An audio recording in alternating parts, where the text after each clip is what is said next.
Hey, onesies, Josh Williams here, and thanks for checking out this week's episode of the One Man Podcast. It's always free and available on iTunes, Apple Podcasts, Spotify, Google Play Music, and many more, as well as on the web at onemanpodcast.com. So please, whatever platform you're listening on, like and subscribe. While you're at it, give it a rating, leave a review. Why? Because it helps the podcast, and I'd really appreciate it. How about that? What about social media? Search One Man Podcast on Facebook, Twitter, Instagram, and YouTube to keep up with what's going on there. Get a little extra content for yourself. And finally, to get in touch, please send your emails to contact@onemanpodcast.com. You send it, I read it on the podcast. That's the deal. Thanks for listening, guys, and I hope you enjoy this week's episode. What's up, guys? This is comedian Paul Verzi, and you are listening to the One Man Podcast. Yeah!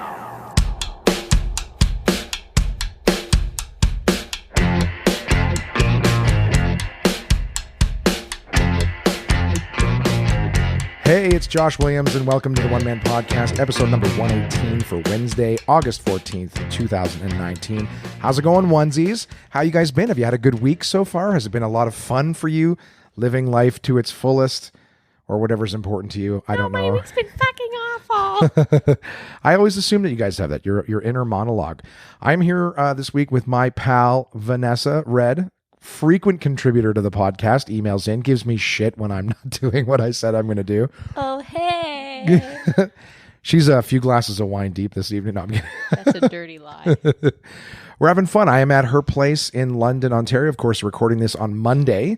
So we're recording this a couple days before it gets to you guys. But it's the only night in this 2-week trip to Toronto that I don't have a show. So I get an opportunity to just sort of hang out. And I decided, of all the people in the GTA and everything within 2 hours, there was only one person I could think of that I had to get together with on that night off.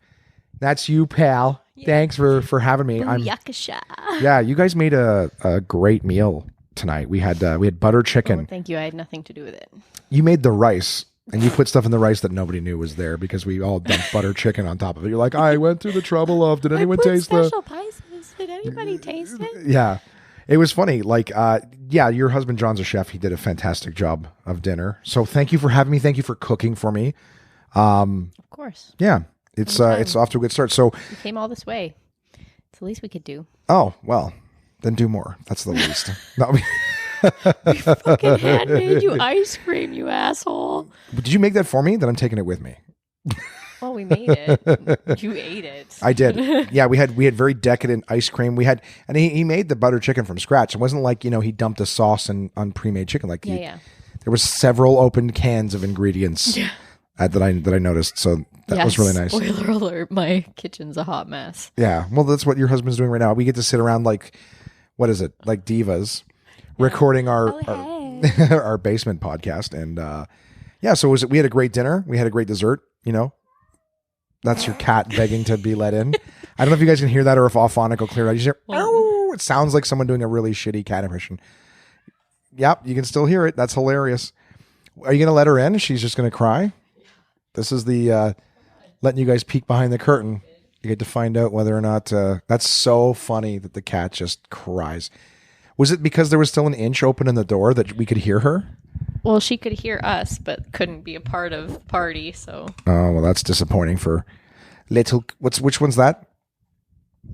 It's Penny. Penny. Penthesilea. What? Her full name is Penthesilea. From what? She's the Amazon queen. Okay. Oh, it's still barking. Your cat's still... Hey, don't chew the cords. She's such an attention whore. So like the moment my son goes to bed, my husband sits on the couch and she is like in his face, like, okay, it's my turn now. I'm the baby now. Pay attention to me. And she like sits in his lap and she looks up at him and she like taps his face with her paw and she's like, I'm the cutest, right? It's me now. I'm so sorry, onesies. I didn't realize I was going to have a cat lady on the podcast tonight. Yeah. Do you hear that thunder in in your ears? Were you hearing it momentarily? The sound like that. That was. I'm gonna make a mic holder out of you. You're doing great. No, you don't have to hold it up. That's just me being comfortable with my hands. But if you have your fingers on the thing, if you move them around, that's the thunder that you get out of it. It's okay. Sorry. No, it's okay. Listen, I don't expect anyone. Listen, guys, lower. If any of you are unhappy with the quality of this podcast, we'll give you a refund. Yeah, you can like, get the fuck out. Yeah, you get. We should get. I'm gonna snap a picture of you just sitting here with your wine glass and your fucking. The way you're holding the microphone is hilarious to me too. But that's just. Yeah, there you go. So happy, so happy. Yeah, this is, guys, it's gonna be a fun episode. I get to tell you guys about what was going on in Toronto. What did I do? I saw a movie. I saw a lot of great comics. The Prove Your Comic competition in Toronto and Ottawa is over for another year. What else? I went to Canada's Wonderland. Yeah, and to return to lobster. Yeah, I definitely got a lot of sun yesterday, that's for sure. But yeah, there's all sorts of fun stuff going on. Red is going to contribute. She's going to help me out with the sponsors section. And of course, you get to just be a part. We get to talk shit about whatever we want to talk about, the magic of this podcast. Oh, yeah. So what story, if any, are you interested in me telling first? Do you have anything about this last week that you have any interest in? What do you mean? Okay. Like, well, I just mentioned all the things that I did. And I'm like, any of those interesting? You're sorry. like, what are you talking about? None of that. No, it's yeah, okay. no, your shows. Obviously, that's the whole reason we listen. Is it? Is They to just wanna support know. your dream. Ooh, Chase yeah. the dream. Chase the dream. Chase the dream. Oh, you know what? Another thing's going on too is that this very evening, my mom's dog might be getting put down. Not Chase. Don't say that. That's sad. No. Well, but it's true. I know. Her older dog Bella, the one that Chase know, hangs but out with all the that's time. sad. So do people don't want to know that? Downer. Oh, Not downer. to make light of the We're drinking- situation, but like, Well, no, I'm not going to make fun of it. I wasn't like, hey man, no, you're I getting wasn't sick. making fun of the situation, saying downer. Oh God, I'm not worried about that. You can So, listen. Nobody's No, going to say like, worse it's things on this sad. podcast than It's me. awful. It's too bad. There's like far too many. Honestly, like, how many dogs do you not know being put down now because they have cancer or some like obscure thing like that? That you're like, do you even remember growing up as a child, like being like, Oh, I see what you're saying. My dog is getting put down because he has cancer. You know, your like 10-year-old friend or whatever. Like Right. you never heard that before, and now it's like every dog. It feels like my in-laws put down 3 dogs in the last year from cancer. Really? 3. Like someone in the family got cancer and dementia from the cancer, so Yeah, just and they're murdering just like, dogs. you know what? They went on a dog killing spree. Out. It wasn't the dogs that had cancer. He had a brain tumor and it changed him. He just started hunting these furry monsters in his house. He used to call them. No, I get it. But here's the thing. Okay, so this was what I find fascinating, because while you were describing that, first off, I didn't understand what you meant. But then I because that's how I work. I work slow. I started tracing back what you're saying. It's like, yeah, how many people when you were young was like, oh, my dog has cancer. So here's what I think is, obviously we had dogs for the longest time because, they were workers, right? You'd have herding dogs and guard dogs and things like that. For the most part, people had dogs for their purpose. So what do you think? Yeah, You but think a not lot of when people? we were children. We're not that No, old. and I'm not suggesting that, but I think it's part of it. Is the whole thing is that, like, the dog used to just keep being a dog until it just died. I don't even think people were like, oh, my dog's showing like low energy. Like my parents was yeah. like, the dog's showing like low energy. They're like, he won't eat. Let's take him to the vet and find out. Whereas before I was like, meh, if he doesn't want to eat, well, he'll eat when he's hungry. You know what I mean? Like the dogs when could have he's had, hungry. yeah, they could have had cancer the whole time. Yeah, fair And just no one's like, because that's, People are like uber aware these days, right? well, no, yeah, I agree, but not only that. It's like I still talk to a ton of people who are like, you're like, yeah, I had to go to take my dog to the vet, and it was like $700, and I'm like, it's a dog. Do you know what I mean? You're like, yeah, Yeah, bullets the are cheap. dogs. Well, that's the way people That's are, what my right? dad always used to Yeah, say, they're like, right? bullets are cheap, but you're like, yeah, but it's also a member of the family. Like, Yeah. that's still the thing that Yeah, would at the jump same in time, front you of a don't- burglar like, for you. you. know, you don't understand those people who are like, well, my apartment complex doesn't allow dogs, so I got to get rid of my dog, and you're like, what? Yeah. Like, excuse you? Yeah, it doesn't allow dogs, so I got to get rid of them. It's like, okay, well, you didn't think of that before. Like, Yeah. that's a real consideration. And the fact that it's so easy for you to just go, I'm just getting rid of my dog. Yeah, that, You know? that ain't right. But that's the thing too, is right. Is like, I mean, I talked about that in the last episode about how easily people will get a dog. They don't really think about the commitment or the thing, and it's not the dog's fault. Imagine if you did that same thing with kids.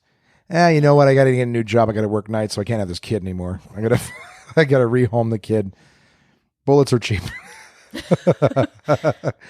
But you know what I mean? Like, okay, so all you know kidding what is aside, but the sad? fact that it's that easy for one life, like we're like, oh my God, the children, they're innocent, blah, blah, blah.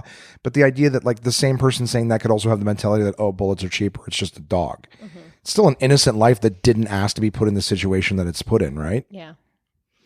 So what do you think, Red? What's the solution? I'm joking. I'll put it all on you. Make you responsible for the solution. I mean, it's equally sad, the child situations, like London's got a lot of problems with that, like, children having to be on breakfast programs and things like that. There's like a huge we've got a huge income disparity in London. And there's far too many children that, like are coming to school without breakfast, not because they were like being picky, but just because they just didn't get fed breakfast. And they completely depend on these, food programs and stuff. And it's sad, but like, it's the reality. It's in your backyard. It's not the starving children in Africa. It's the starving children in your backyard. Yeah. Are they cuter? The starving children in your backyard are white, I assume, right? So I'm joking. I'm just trying to make it like a white guilt. It's like, oh, these ones here, you got to feed these ones. These ones are white, you guys. You got to feed the white. And I'm joking. But that's that whole 6 degrees of separation thing. Right. Like if you just were to take care of the people that are in your immediate vicinity, and everybody did that, then everybody would be taken care of because it just expands out. Well, it's like that. The saying that's like you drop a pebble in the pond, who knows how far the rings will go. Mm-hmm. You know what I mean? So that's a thing. Is like, and it's the whole being the change and everything like that. If you make things around you better, it works outwards. If everyone did that, then there wouldn't be people. Yeah, I mean, I don't donate. If I do donate money, I don't donate to large charities. I donate to local charities because every dollar makes so much more difference. Like 90 cents of your dollar, for a local charity is actually doing good. Right. Whereas 10-20 cents of your dollar is doing good for if you're the lucky. larger ones, So, if everybody just donated to their local church, same thing, donated to their local church? Charity. Were you going to say local church? No, That's what it sounded like. Charity. Okay, good. Your local church is fine. Some churches do fantastic work. Right. But, the priests spend the money on mouthwash for the kids or whatever. Okay, donate to your local whatever, then you're doing immediate good. And what are your charities of choice? Not necessarily names, but like kids charities, food charities, poverty charities, animal charities. Like, what are your charities of choice? Well, United Way usually does a pretty good job because they always reinvest in your own community, right? We have one here called Families in Need, where you donate things, and again, it's a lot for the children who don't have anything, so, but it's children directly in your neighborhood. So they talk to the principals of schools where they know that there's disparities, and the kids are identified, and it all goes through the school, so they're not made to feel alienated or whatever by people coming in. It's not like they stop a class, knock on the door, coming. All right, it's the poor parade. Poor parade's here, guys. We need to speak with Johnny. Johnny, you're poor. Yeah. Take off that fucking potato sack. We've got a used T-shirt for you here with only minor holes in it. Yeah. So, and then actually more than anything, I would donate to environmental or animal rights causes, because really at the end of the day, apparently only 12 to 14% of national worldwide giving goes towards those causes, and essentially cumulatively, right? Yeah. So you want to, you want to donate to humanity causes, fine, that's great, but what's the point if we don't even have an earth to live on, right? So and sheep to fuck. You know what I mean? That too. So, yeah. I have to try to make it a little bit funny. Yeah. So I used to live in Asia, so there were some really great organizations. Yeah. For how long? Well, I lived there for 7 months, so it wasn't that long. But my dad lived there for 5 years in Vietnam and then 3 years in Fiji. So Fiji's nice. Yeah. Well, not when you're living on the beach, but when you're living in the capital city, not so much. Right. So, and they're still clean water, right? They're still developing nations, right? So there's still a lot of things going on there that you wouldn't get. Well, their bottled water industry is doing quite well. Yeah, we've already talked about you and that stupid water. So what water? Fiji water? Yeah. Did we talk about it? Oh yeah, I gave you shit about it. Why? Because I was you're talking about how this fantastic water, and yet then you're going through all these bottles and throwing away these bottles, even if you're recycling them, it's still contributing. No, I cut them up and I throw them in the ocean so turtles can choke on them. Yeah, exactly. So I think there's an episode where in the same breath you were talking about the garbage heap in the ocean, and then you're but that Fiji water, I fucking love that stuff. Okay, can I just say that the garbage in Ontario, we don't ship it to the ocean. so we can throw it in there. Like our garbage isn't in the ocean. As you know.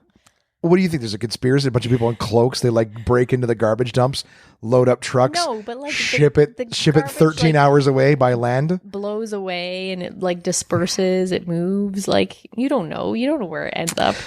You're right that I don't know where it ends up, but I'm still pretty damn sure that those To Fiji the water problem. bottles. You're still contributing to the problem. Listen, I gave you the credit saying that I don't know where it ends up, but I'm pretty sure that my Fiji bottles haven't blown fucking, I don't know, 2,700 kilometers to the ocean. Yeah, it's garbage. When you have perfectly good tap water. Like Perfectly good. It is perfectly. It's actually better for you than most bottled water. There have been tests done. I'm going to need you to forward these to me, and Okay, I'll read them will. on subsequent episodes. I will. But yeah, because you were the one who had sent an email a long time ago saying that it's like, 10% or whatever, animal charities. I like the Fiji water. It's not at Costco anymore. And you know what? It's probably better that it's not, because spending, buying water at $1 a bottle, convincing myself that it's somehow better for me than... You're so mad about this. I love pissing you off. And you also hate essential oils. I remember that. I don't hate essential oils. I Yeah, just you're don't like, believe in nothing. using them for medicinal purposes. Well, everything medicinal comes from nature. So how is... That's not true. What are you talking about? A lot of it is man-made. Yeah, but it still comes from... Penicillin's like Okay, mushrooms, yes. is it not? Or fungus of some kind? It's mold, isn't it? I don't fucking know. Yeah. And you're allergic to it. Maybe that's why you got a big. Maybe that's why you got a big problem. Invented here in London. London, No, Ontario, not for penicillin. international listeners. There you go. She's already going back on her story. Or it was insulin. Insulin, I think. Insulin. Louis Pasteur. No, that's fucking rabies. Well, whatever. You're the only one who can be wrong. Anyways, Where's my my point. phone? What do you need your phone for? Oh yeah, see, this is how you podcast. You got to look things up when you're thinking of it. Anyways, my point being is, I can't really remember how this started, but my mom's dog is going to get put down, but she's paying $400 to have the vet come to her house and do it in the house. Well, because the animals stress, right? When you take them to the vet, they get stressed out by the vet. I feel you. And they kind of know what's coming. So you can pay extra money to have some Kevorkian fuck, Kevorkian pet detective, like the Ace Ventura of putting down animals. And he'll come and he'll put your dog down in your house so that the dog is at least surrounded by things it knows and, doesn't know. But anyways, that might be happening this evening. I spoke with my mother earlier this evening. So some sad news in my household, but my mom's getting another new dog soon. She was getting this dog before this. It's not like she's, pre-ordering the next phone before she throws this one away.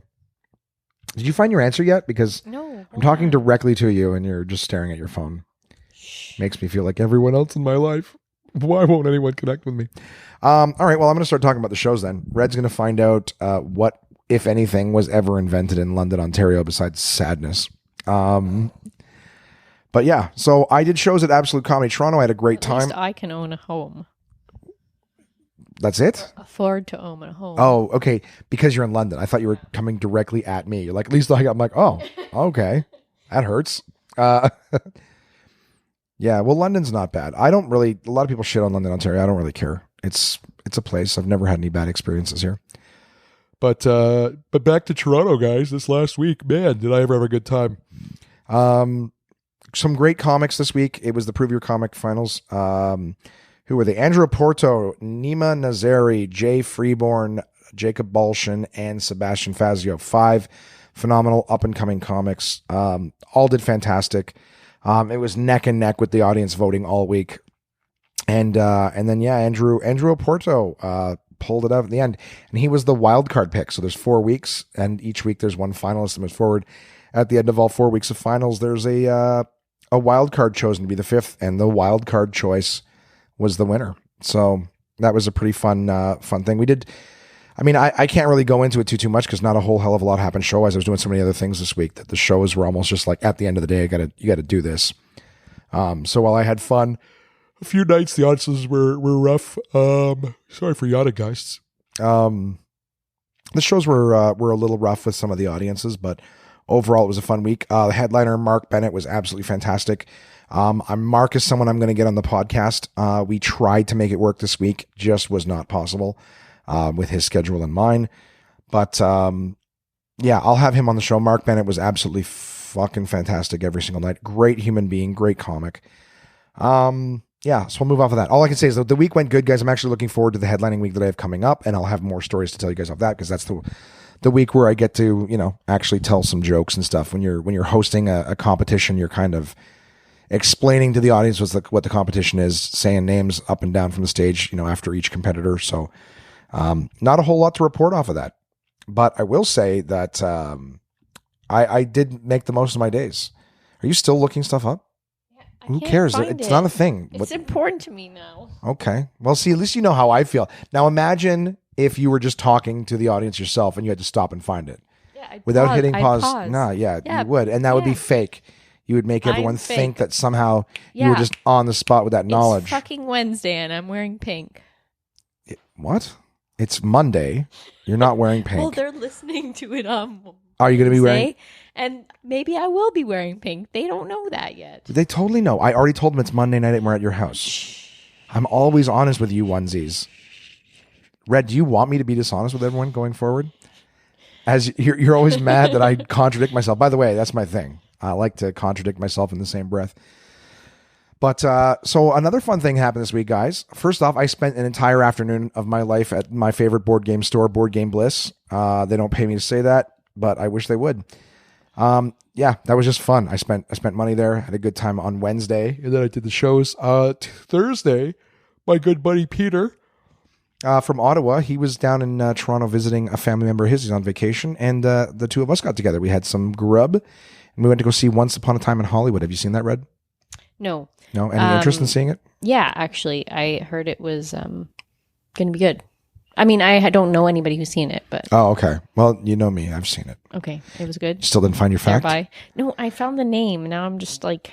So what is it? Let's get into the movie after this. Let's get this. Let's bookend this Google search. You're making this so difficult. I'm making it difficult? What are you trying to... Yeah, what was his name? I can't... I know his it's the Plunkett Estate, and he invented Plunkett Estate? Yeah, he invented penicillin or insulin. It's one of the two. Can't you just Google what did Plunkett Estate invent? No, it's not coming up.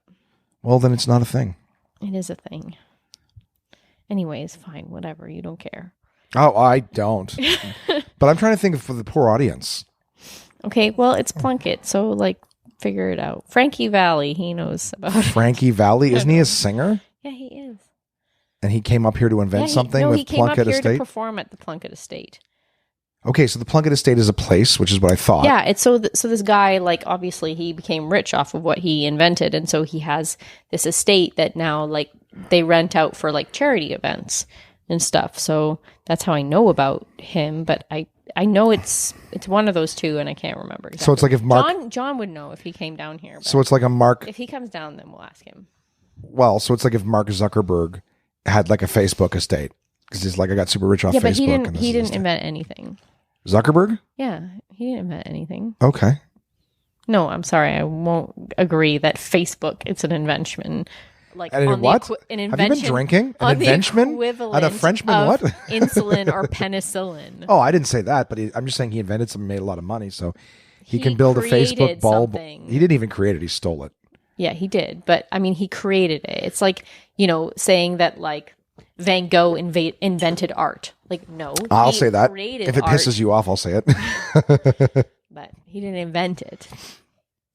Maybe he did. Maybe he invented. So what?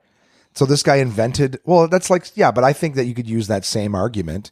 It's like saying this guy invented cures. It's no, there was cures before it. He just invented a cure, just the way Zuckerberg invented a social network. I don't even like Zuckerberg, but I'll take his side if it upsets you. Fine. Next. So, Once Upon a Time in Hollywood. Mm-hmm. Saw that. I have not seen it. No, it's it's fine. It's Are you a awful. Tarantino fan? Ish. Okay. I wouldn't say I'm a fan. I generally like the movies, but okay, I'm not so it's a Tarantino movie. I better go see it. No, but you wouldn't not watch it because it's a Tarantino film. Yeah. Correct. Okay. So I find that some Tarantino's one of those guys where I'm I'll see that movie just because he directed it. Okay. Doesn't mean I'm a huge fan. Well, I mean, I am a fan of his movies, but it's one of those things where I don't even need to know what it's about because I know it's a Quentin Tarantino movie. You know, Okay. I'm not saying I'm going to like it because of that. I'm just saying that I'll watch it because of that. Do you have any directors or writers that you would just go see? Like the same with the Marvel movies, right? I don't even need to know what the character is. If it's a Marvel movie, then I know it's part of the universe and I'll just go see it. Does that make sense? Yeah. I mean, Star Trek, obviously. Okay. And Spielberg. I won't. Yeah, I don't know. I won't go out of my way, but usually I'm like, ooh, it's a Spielberg movie. Right. But so given the opportunity, he's kind of been, I don't know. Like Spielberg's done. He's got best intentions, but it's not really, Yeah. I haven't seen anything impressive from Steven Spielberg in a long time. Yeah. I feel it's like unfortunate, but yeah, I feel like Jurassic Park was the last, because he did the second one. Did you know that George Lucas had like a near-death experience as a young adult? And like, that's why he like went into filmmaking. No. Yeah. He was supposed to be a race car driver. Oh, okay. Yeah, he was going to be a race car driver. And he had like a near-death experience, like driving his like souped up whatever car. And he had like in the car, he had made it so that he had like the special, 5-point harness kind of seatbelt, right? But it failed in the car crash and he threw out the window, and that was the thing that saved him. If he had been like stuck in the car, he would have died for sure. Oh. Crazy, huh? I know that Mark Hamill got into a car accident too between New Hope and Return or Empire Strikes Back. Oh. That's Luke Skywalker. Mm-hmm. I know who that is. Oh, okay. I'm sorry. Yeah. Well, I find, I don't know. What's his face? George Lucas and Steven Spielberg worked together on a bunch of stuff. Mm-hmm. But yeah, they were buddies. Yep. No, like no, your face looks like you have more to say, so I'm just not stepping out. That I listened to. It started with The Exorcist. I think it's called Inside the Exorcist. Uh-huh.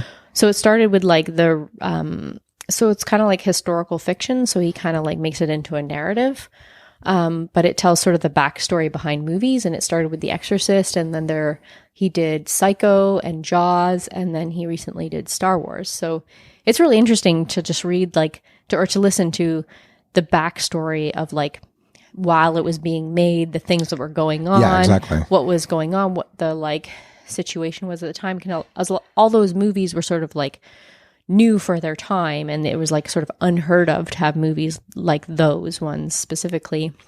And so the directors really had to like push the envelope and convince people to do something that had never been done before, and it was a really big risk for their careers, and it worked out, but it could have been a huge disaster as well. Right. Like George Lucas actually had like a huge movie right before Star Wars, and that's the only reason he was able to do Star Wars. Like he had some cult classic. I remember that. Yeah, movie it wasn't American Graffiti, right? Yes, was it American Graffiti? Mm-hmm. Okay, yeah. Yeah, which I've never seen. I've never heard of until that podcast. I've heard of it. Yeah, and I was like, oh, and that's the only reason why he was allowed to do it. And even most people were like, okay, that was really like a weird movie and like edgy for its time. Like, I don't know if I want to so most places Star Wars didn't want to let too. him do anything anymore because they were like, it was kind of too edgy and weird. Whereas like there was one guy, I think, and it was I haven't gone through the podcast yet, but who kind of gave him a chance, was like, I really liked American Graffiti, so I'm going to give you a chance. But at the end of the day, I think they kind of like screwed him over. Well, and that's the thing too, is like, even if you look at Star Wars for the time was edgy and whatever. Like it wasn't, nothing had been seen. He had to invent ILM, Industrial Light and Magic, right? His company to like make the special effects. They didn't exist. And they did you couldn't it go like somewhere. A total like loss. Like to do those effects was like, for the price that they did them, was like unheard of. Did you watch The Toys That Made Us on Netflix? No. You got to watch that. The toys made more money than the movie. Yeah.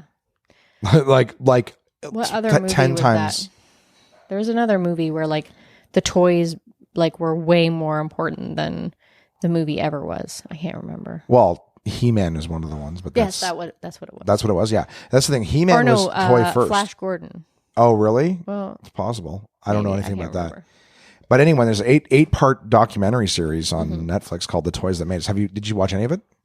No, but you've talked about it before, and I've seen it, and other people have talked about it. Yeah, Paul Bouillet, when we were hanging out in Toronto, he was like, "You got to watch it. It's so good." And it came out in 2 parts, but now all 8 pieces are on Netflix. But it's super fascinating because you learn, like you said, it's like the behind the scenes while the movie's going on. They're actually telling you like how they had to change toys. Now they change things and find new distributors and find new producers and things like that. But That's Maybe it was interesting. Ninja Turtles. I don't know. I can't remember. Ninja Turtles was a I think it was like a Japanese comic first or something like that. No, and it then- was like a American comic. Okay, then it was an American comic. Sorry. Yeah, but it was like a short But it was run. dark. It was a Yeah. short run like comic, yeah. Yeah. Yeah, like the TV series is what made it pretty much. Yeah, but the toys came out first, if I'm not mistaken. Yeah, something about It's that. funny because there's all these things that I thought the toys came as a result of the show, and it wasn't. It was like they made like He-Man. They made toys 1st and then there was a show. There was another one too that was like that. They made toys, and then they made a show, and of course the show helped sell the toys.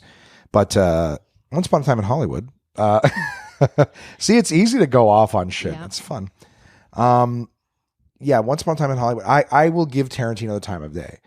I would say that Spielberg was like that. You know, another company that was like that, and maybe you can relate more to this, is like Pixar. It's like Pixar's got a new movie out. I'm like, I don't even, like, there was a time where I'm like, I don't need to know what it is. I'm sure it's going to be fantastic, because they were just, all Pixar movies were good. And then they started the whole, like, I think Up was the first one that lost me. And I was like, well, that wasn't very good. And then, like, I think I fell asleep in the theater at Wall-E. Oh, yeah. Yeah, I fell asleep at that one. Then it was like Cars 2, Planes, Cars 3, Toy Story 3. Like, they just started making sequels to everything. And I'm Yeah. like, Brave is really good. I like never Brave. even saw it. Yeah. Never I have saw it. it. It's one of Ronan's favorites, actually. Yeah, Yeah. because it's a long redheaded chick. Well, yeah, and I don't, she like rides through the forest on her like horse, and like I don't know, he likes horses and bears, and I kind of told us like, this is the one with the bears. And She's like an archery chick, right? Yeah, Yeah, see, I'd never even seen that one. yeah, it's good. It's funny. There's a lot of people mix up the DreamWorks ones with the Pixar ones, but like, yeah, when they started doing all sequels, Cars 2 and everything like that. Yeah, Cars 2 is shit. Cars 3 is good. Is it? Yeah, Yeah, well, that's the thing. I just saw Toy Story 4 and I was like, nothing. yeah, I haven't seen that. I have no interest. That's what I'm saying. Like, I don't know. Some of them, it's like, just let them die. Let us remember them in the good way. Don't make them just fade out. It was like, Tim Allen doesn't even really, it sounds like someone doing, it sounded like they couldn't get Tim Allen, so they got someone else. I know it's Tim Allen in it. They did featurettes with him, and he's talking about them working together again. But it's just, I guess he's just so old now, he doesn't sound like himself He anymore. just sounds like Michigan. Is that where he's from? Yeah, you haven't heard the Michigan commercials? No. Oh yeah, on the radio. Maybe it's just because we're closer to Michigan here. Yeah. But yeah, there's always like, I can't even like impersonate. I can't think of it off the To top. infinity No, he's like, and beyond. and in Michigan, the time moves slower and blah blah blah. And he's just talking about like the beauty of Michigan and like visit Michigan, discover Michigan, or like something. I don't even know. Yeah. But it's him. This is local radio you're listening to? Yeah. Okay, well, that's why. I listen to radio. Okay. I'm not judging. I'm just saying I don't listen to local radio. That's probably why I don't hear. Maybe. But yeah, Ottawa's also like quite a bit further from Michigan than we Right. are. Right, So, of course. But even still, like, it's sad to, like, you've seen Tom Hanks and stuff like that now, and you're like, Jesus, like, these guys are getting old. Let their characters die. It's just, I don't know. My point being was just that sometimes there's a director or a writer, like Tim Burton. A lot of people, like, there's the people who are just like, oh, it's a Tim Burton movie, I'm sure it'll be great, and they just go see it. But there's some writers where Aaron Sorkin is one that I'm sure not a lot of people know, but he wrote I think he wrote like The Social Network. He wrote Molly's Game. He wrote a lot of good ones. And that's another one where like a lot of people, if they know Aaron Sorkin wrote it, doesn't even matter. They'll just go see it. Anyways, long story short, Once Upon a Time in Hollywood was good, but I think it's one that like, it's going to be really hard to rewatch because there's a lot of scenes in it that sort of just lead your attention one way and then nothing comes of it. And then you're like, oh, did you see Inglourious Bastards? Yeah, I wasn't a fan. No? No. Okay. Well, that was a movie that was like, hey, what if this historical event happened in a different way?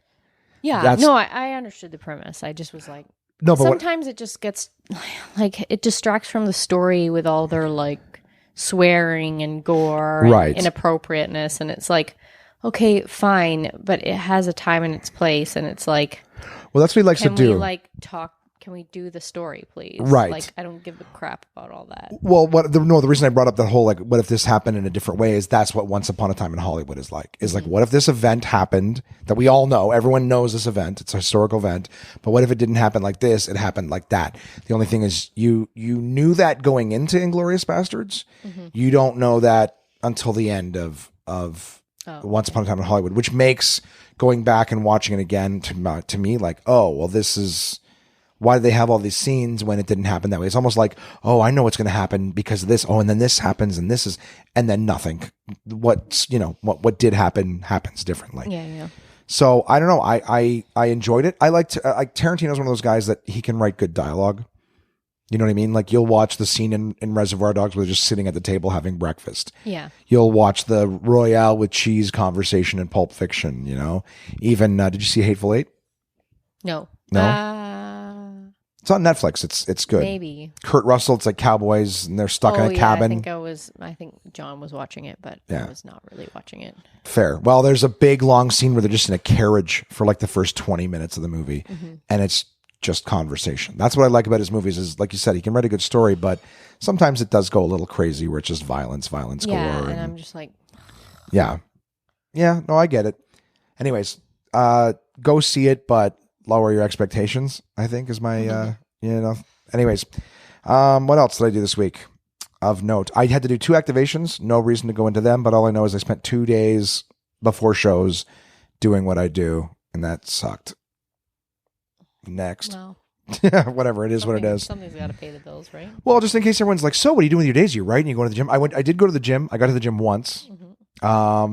My meal plan thing has worked out reasonably well. I was a few days doing it. I'm being honest. Okay, I'm pretty sure you came over and I asked you about it, and you're like, Yeah, well, I didn't stick to it, and that's what I'm saying. It went reasonably well in the sense that, like, I didn't go out for breakfast. I didn't go out for lunches. I did pick up food late night, which I wish I hadn't, but by then I had a couple beers, and I'm like, okay, I'm hungry, and I'm not going back to the fucking condo to boil soup for 20 minutes. Like, I'm like, I want to eat and go to bed. So I did do that. boil soup for 20 minutes. 20 minutes? Not What are you boiling doing? soup, but you know what I mean? Like if you're heating it, I mean, can't sit there and have to do In the dishes microwave. afterwards. I don't like it. It splatters all over the fucking I microwave. don't like it. What are you gonna shame me into cooking soup? Did you To know boiling? how, like, whiny you just looked like on your face? I don't care. It's too bad they didn't see that. How much wine I look like. it. I don't like cleaning microwaves. I'm sorry. There's a certain type of lifestyle I'm It's not accustomed your to. microwave. Yeah, I still have to clean it. I can't just trash the place. Whatever. Aren't you a celebrity? Isn't that what you What kind of do? question is that? Of course I am. You gonna fill your wine glass up again there? Well, no, not if you keep making fun of me. For what? What do you mean? Who's making fun of who here? Like, oh, are you drunk? You're not drunk. No, I'm But I like that every time you burn me, you pick up your wine glass first. You're like, and another thing, we talk about this for a second. the fact that you can't. Yeah, you tried to pour. Yeah, I'm watching this. Pour this wine with the lid still on. Oh, I didn't even notice. I actually thought the lid was off. So I'm like, why isn't it coming out? And then I was laughing because I thought it was just that you just wouldn't tip it enough. Do you mind topping me up a little bit while you're there? Yes. No, actually, no, I don't mind. Ooh, that sounds nice. We're doing ASMR now. Yeah, so you know what that is, eh? Yeah. Peter's a big fan of it.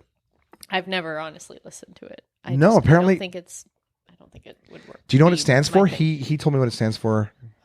That's an easy one. I have no idea. Okay, hold on. Let's see if we can get Siri to do it. Hey Siri, what does ASMR stand for?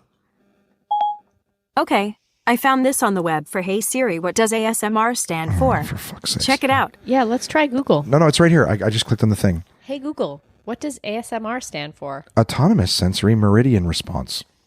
Here's the definition of ASMR. A feeling of well-being combined with a tingling sensation in the scalp and down the Yeah, but that's not what it is. That's what it is, not what it stands for. What is going on? Oh, it's too much technology all close by. Okay. So autonomous sensory meridian response. So there's a thing on I think Crave TV or whatever where like a bunch of ASMR people are like eating Reese's peanut butter cups or something like that, and they're tapping on the packages and they're like, It's a big Twitch thing, like online streaming. Yeah. And it's all like, hey guys, how are you? It's a lot of whispering. How are you today? Let me just rub the microphone. Let's listen to my phone get all buzzy and shit. How are you? There's Red drinking. Gulp. You gotta like put it on your throat and swallow so you can hear it, every sound. Let me see if we can get this in. Did you hear that? That was fucking weird. The quality of this podcast, right?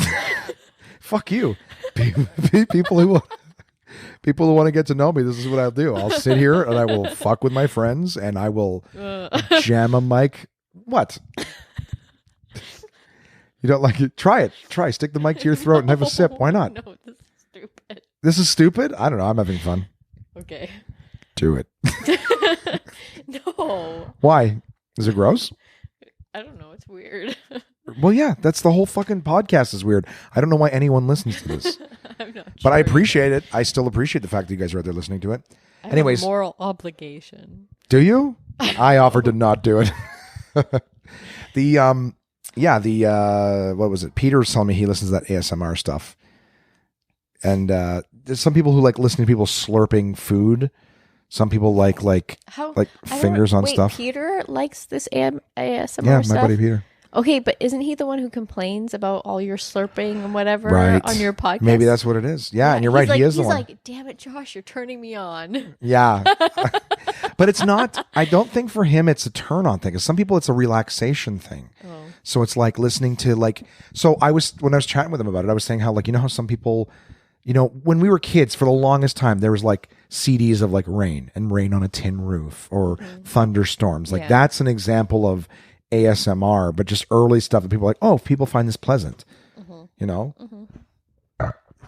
Oh my God, that was awful. That was awful. And I half vomited. So Ew. Not my couch, please. no, it's just enough to taste the. That's not ASMR, by the way. The describing the vomit taste. I want to start my own trend. What should we say? The ass to mouth or whatever. I don't know. Acid to mouth. Oh Lord. But anyways, yeah.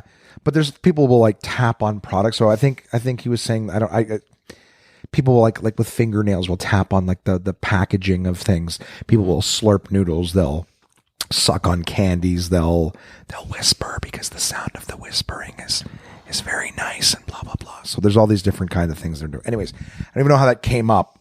Point being is, the fuck was I talking about? Yeah, we did Wonderland yesterday. That was fun. Didn't put on any sunscreen. Face is red. Lobster. Yep, I didn't fit on. Yeah, can you see the two different tones for where I got sun and where I didn't on my chest? It's on your face. I know, but there's some on my neck too. A little bit. It's way more on your face. Fine.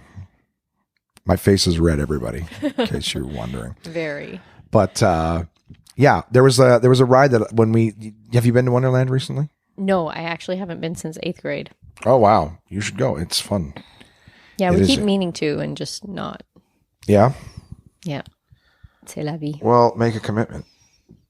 Why is there so many? I made a commitment. I got married. What, marriage is the anti-Wonderland? It's the ultimate commitment. Yeah, but I'm saying like make a commitment to going with your married person. I went to Disney. Wasn't that's I don't know. I've never been to Disney. a whole new level. Oh, is it? A whole new It's more intense than No, Wonderland? it's not intense. For sure not.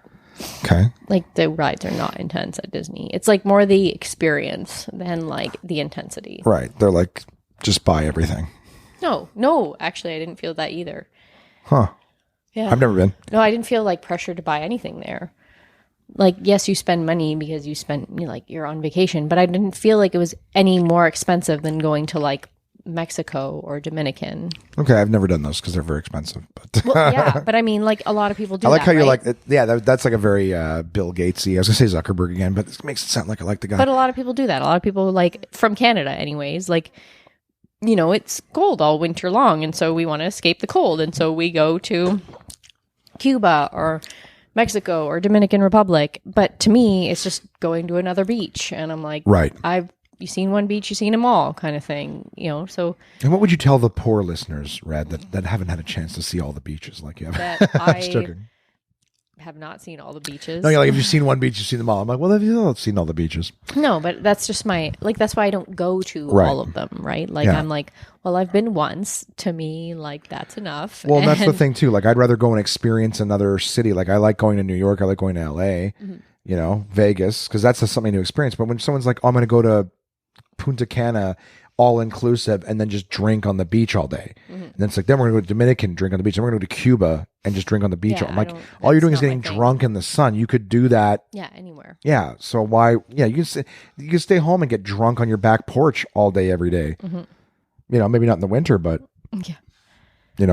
Yeah. No, I agree. So, like, for us, like, Disney at least was like an experience, something neither of us had done before as kids. So we just were like, we wanted to do that together, before we took our son there. So, right. Have you taken him there? no. He hasn't, Okay. He hasn't been yet. Well, He's too I was at Canada's Wonderland yesterday, and then since I have lost some weight in the last while, I fit on just about every ride I wanted to go on. Nice. There was one ride. There was actually one ride. Hashtag winning. Well, I couldn't fit on Drop Zone, and I don't give a shit because that ride's boring. But neither could Peter because he was too tall. Yeah, interesting enough, because I guess it's one of the ones where the harnesses come down over you, right? So if you're too tall, they can only come Yeah. down so far or whatever. But there was that new one there, the Yukon Striker, the one that came out this year, the new roller okay. coaster. Yeah. There was like a tester seat in the front, so you test to see if you fit beforehand. And I got in it, and it just was like the seatbelt came up and it just wouldn't, like, one more inch. And then I'm like, Peter, lean on this motherfucker. And Peter comes over, leans on it, and then we click it in. I'm like, all right, we're gonna go. And the whole time I'm in line, it's the longest line because it's the new ride. And the roller coaster breaks down halfway through the line. Like our inconvenience, we have a technical difficulty, whatever. So like a 20-minute delay.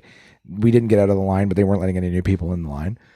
And then, and the whole time I'm like, okay, Pete, so when I get up there, same thing, right? If they got it's all like 15-year-old kids working the lines at Wonderland. Sure. You haven't been since you were in 8th grade. I Well, haven't, they're all like 15-year-old kids, minimum wage. So I'm like, and they're all skinny, tiny little skinny fuckers. So it's like, all right, Pete, we said the thing, I'm going to need you to lean on it, because if it's a 15-year-old girl who's like, sir, I can't get it. I'm like, I'm going to need you to lean on it, clip it, because we just stood in line for an hour and a half. I'm getting on this ride. So anyways, I got on. Oh, okay. No issue. I thought Yeah. this was going to be like No. a sad story. No, the fact it's already a sad story because I had to have an adult male like lean his way. A paramedic. I basically had Strap you Peter's in. a paramedic. He's a paramedic, so I'm like, I had to have a paramedic do like CPR level chest crushing, to get this thing to clip. But even though we got on, the ride wasn't even as good as some of the other ones they have, like Leviathan and Behemoth are still better. Yeah, That's unfortunate. we can move forward past this. But anyways, No, so I love my time at Disney. It was well worth the money. yeah, we got our tickets from Costco online. Yeah, it was a joke. yeah. Yeah, you just go online Costco, $40 online at Costco for I a didn't day know you at. could do those online. Yeah, I didn't either. What about like movie tickets? I don't know. Maybe all I know is that Peter was That'd be amazing. Because Try I literally sometimes the only reason I go there is to get movie tickets. yeah, to save like $6 off of popcorn and drinks or whatever. Yeah. And so if I can do that online, like, hell yeah. I called the Costco in Toronto to see if they sold those tickets. I know they sell them in Ottawa. I just thought, hey, maybe they don't in Toronto. Who knows? Could be a strategy, right? Yeah. Don't sell them in Toronto because you're right here, but Yeah. maybe they get sell people them from in other London. town. Well, yeah, but I thought No, in I a get small what you chance, mean. get people from other cities to come based on the savings or whatever, but maybe they don't have to do it locally. Anyways, they sold them there, and while I'm on the phone with the guy, Peter just goes, yo, it's online. Just get it online. We don't have to drive there. I'm like, okay. So that's what we did. We ordered them online. They're delivered over the phone, scan when we walk in. I'm like, that's fucking incredible. So try that next time. I see you looking at your phone, Red. Are we doing okay? Yeah. We're doing fabulous. Excellent. But that was it. That was my week, guys. The meal plan stuff did okay. I was eating my breakfasts like a good bitch. What else? I did my lunchtime I meals. quote you saying that. Do you really? Like my friend who has a podcast, he says that I'm being a good bitch. I'm being a good bitch. But yeah, you got to be a good bitch sometimes. It's one of the things like when you don't want to do, you feel like a bitch doing it, but you got to be, you got to be a good bitch. Yep. I don't even say like, you don't have to say my friend. You just be like, trying to be a good bitch this week, It works. Gets the message across. I don't think anyone's like, can you clarify what he means by sometimes that? I'm at work, so I have to like be like, I'm not swearing on purpose here. I'm quoting somebody. Right. Okay. So you say it, and then you're not like, you don't bring it up as that. You say it. Someone gives you a weird look, and then you have to explain it. Yeah. I see. What are you doing in your life that what are you being a good bitch about? Well, I'm about to be a good bitch about getting back to the gym. Yeah. Yeah, I put in my resignation for my current job right now, and my new job is there's a gym like in the same building, so Nice. I can go to the gym at lunch, hopefully most days. I'm not gonna say 5 days a week; that's a little excessive, but Yeah, it is. But if it becomes a part, like a lot of people say, like you can't do the gym 7 days a week, you got to do like 5. So if you can make it a part of your work day, yeah. outstanding. So I'll just go at lunch, yeah, because it's literally like or at least 20 feet initially, away. until it becomes a routine. And then once it's just like a one day off from your routine, as opposed to like, because that's the thing with me is I'll try to go like every day. And then I go, well, I can't go this much. I'll skip a day. If it doesn't become habit or routine, then it's easy to fall off. I'll go tomorrow. Oh, you're only supposed to go 3 days a week anyways. How many have I got? Yeah, because I try and go in the evenings, and even like because I I can work out at home, but even trying to do that, you find too many excuses. Stop it. Too many excuses in the evening, right? Like you're tired and whatever, and by the time I get my son to bed and all those kinds of things, it's like ugh. And there's always like competing priorities, right? So like for my work that I do, I often have to do like training on my own, like to improve my skills and things like that. So I have to put in time outside of work often to do that. Really? And I try and make it fun. So I'm a software developer for those that don't know. So right now, like I'm teaching, I primarily code in Java for anybody who knows what that means, but I'm trying to teach myself C#, but by doing it like in a fun way by developing a video game. So just trying to like learn new things, but make it fun so that it's not like another chore to do at the end of the day. And then hopefully get something like concrete out of it that I might be able to do something with. So That's amazing. I wish I was able to train myself to do new things. I'm still struggling trying to make it. I say struggling like I'm trying. I'm still struggling to sit down and create like a MailChimp account or something super easy like that. But I mean, that's the nature of what that's the whole reason why I went back to school at 28 to do this. And that's the whole reason was because I like continuous learning and I like to constantly, knowing new things. And my previous career was not doing that for me. And I just felt every day that I could do more and that I was wasting my talents and that I was given all these gifts that I was just wasting away. And so it was important to me to, do more. So Yeah. all the time. And that's a big reason why I'm switching jobs is because I've realized I've become kind of complacent in my current job and I need to go somewhere new to sort of push me to do more. Yeah. Well, good for you. It's good to shake things up. If you're feeling stagnant or whatever, it's good to shake things up. Yeah. And it's nothing against where I'm working currently. Obviously it has its things, its frustrations or whatever, but I'm not leaving because of them. I'm leaving because of me. Right. It's not you, it's me. In case they get butthurt over it, whatever. That's funny. Yeah. Well, good for you. I mean, I'm trying to think there was something, there was a point I want to get back to. I can't remember what it is just because that's the way my brain works. Yeah. But yeah, no, that's what I'm trying to be better about. Oh, being a good bitch. That's what we were talking about. Yeah. Doing, maintaining my own personality. We were talking about that earlier, maintaining my sense of self. Right. And not losing who I am and who I've been and who I've worked hard to get to be. So, yeah.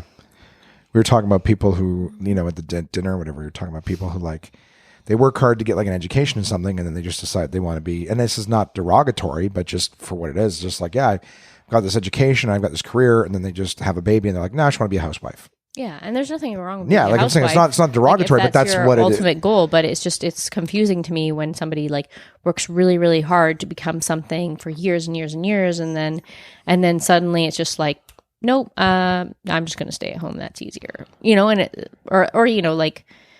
I need to be here for my kid. And you're like, well, is that what that is? Or Yeah. you just, What happens when like- your kid grows up and now it's time to be you again?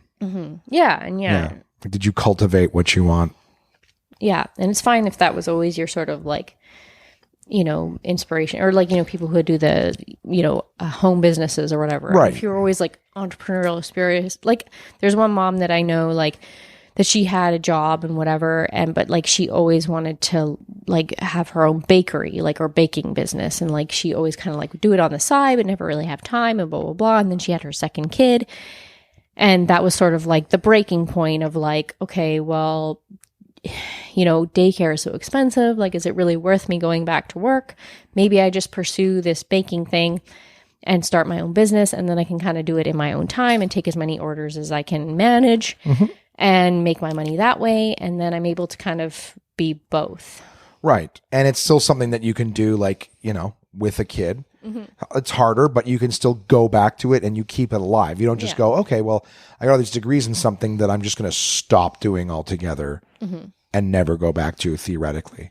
Yeah. So that's disappointing. That's why I don't achieve anything, Red. So that when this comedy dream dies, no, I'm kidding. You're just going to die with it. Yeah, pretty much. I think the comedy dream will outlive me personally, but no, like I said, hey, at least in terms of the part of the comedy dream that I did well, decent this week, better than I thought I might, was the eating stuff. So being out as much as it was, like every single day, I don't think I spent a single day fully at the condo. I was gone Wednesday, it was gone Thursday, Friday, Saturday working, and then yesterday was at Wonderland. So today's my first day off, but I sort of packed up, cleaned up, and came here. So it was a good day. I think this coming week we'll see if I can stick to the meal plan better, because I'll be doing a lot of writing during the day and organizing. I haven't overbooked myself That's good. too much. Well, we'll see. But anyways, that's a wrap for the week. Not necessarily on the episode, but at least in terms of talking about was there anything you wanted to talk about before we get to the sponsors? You have this guilty smile on your face. No, I feel like I should have something to contribute. No. Hey, we were just chatting about our things, man. We're solving the world here, talking about Yeah. supporting charities and things like that. Let me ask you this, because I try to ask people. You are somebody who listens to podcasts, and I do appreciate that. I don't expect it of anyone, but I appreciate the fact that you listen. And it was funny too, because we're going to jump to the sponsors in just a second, but you were mentioning how the Uncle John's Bathroom Reader segment isn't one of the things that you particularly like about the podcast. Is it? Oh, no, it's not that particularly. It's just like commercials in general. And Oh, I'm like, I see. I see. Well, that's what I thought it was nice with theirs, because theirs is not so much of a commercial as it's just, hey, here's a fun fact or some info. No, sometimes they're just a little long. Yeah. Oh, trust me, I'm like these, and I mean, I know you love DK. Oh, I love And me you some go DK. on and on and on, and sometimes I'm like, It's wow, funny. 40 minutes later. Well, I don't think I've ever So spoken talking 40 minutes on DK. But the thing is, here's the thing: DK is so good to me and their books are so vast and full of stuff that I really don't feel like I do them justice with the reviews. I want a 10% off coupon. Okay, you guys heard it here. Maybe I'll get them to send you something. Because I do have a bunch of them on my wish list. I just can't Really? bring myself to. Yeah, on Amazon, I have a bunch of them on my wish list. That's amazing. Because like you talk about them, and I'm like, oh, that's cool. I want that. But then I'm like, I just like can't prioritize that in my budget right now. Right. And actually, I did find the propagating one at Propagating my library. plants? At my library, The So brand new one? yeah, I've put it on order. Ah, wicked. Yeah. To hold, I'll put it on hold. So I don't think it's come in yet, but yeah. Yeah, it looks really, really interesting. It's all Yeah, about because like we have a cloning vegetable. plants. Well, we're gonna have like a more serious vegetable garden next year. So I'm like, well, I don't want to buy seeds every year, like. So that'd be good to be able to. Absolutely. And if you have a place inside where you can keep them misted and everything like that, so they survive the winter or whatever, they're already ready to go. You plant them, half grown. I think the Gardener's Guide will probably be better for that. Overall, like, not to say that, but the propagating one, it's like all plants. It's fucking amazing.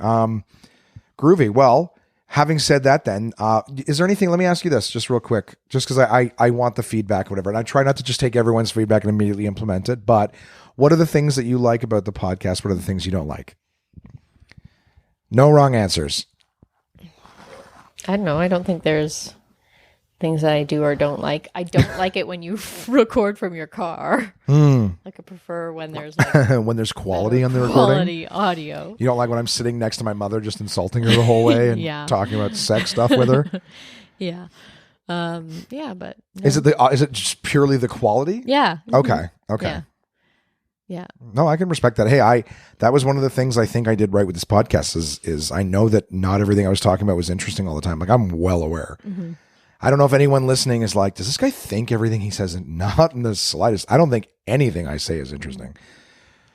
But people keep listening, and the numbers, the show has never been more popular than it is right now in terms of the downloads and everything. So I don't, doing something right. But, and I appreciate you guys for being there, but want to make sure that what people like, I do more of. What they don't like, I do less of. But it's hard when every once in a while just one person tells me, because then I worry that I'm like, well, I don't want to change something based on one person.